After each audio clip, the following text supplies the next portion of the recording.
Hi friends, అందరు అన్నం తిన్నారా? మేమైతే ఇప్పుడే తింటున్నాం. ఈరోజు అయితే మాది గోకరకాయ కూర, పచ్చిమిరపకాయలు వేసి అయితే వండిన. గోకరకాయ ఫ్రై అంటే ఇష్టం, కానీ ఈరోజు అయితే కూర చేసిన.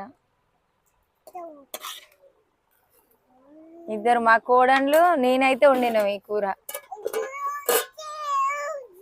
హాయ్ చెప్పమ్ములు, హాయ్ చెప్పు, హాయ్ ఆడి చెప్పు, హాయ్ అండి.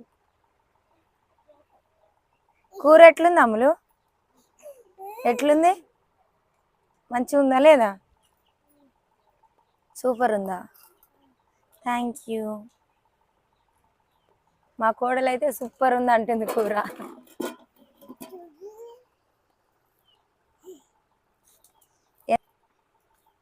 కూర బాగుంది. ఎట్లుంది మంజుల? మీరు అందరు అన్నం తిన్నారా లేదా కామెంట్ పెట్టండి.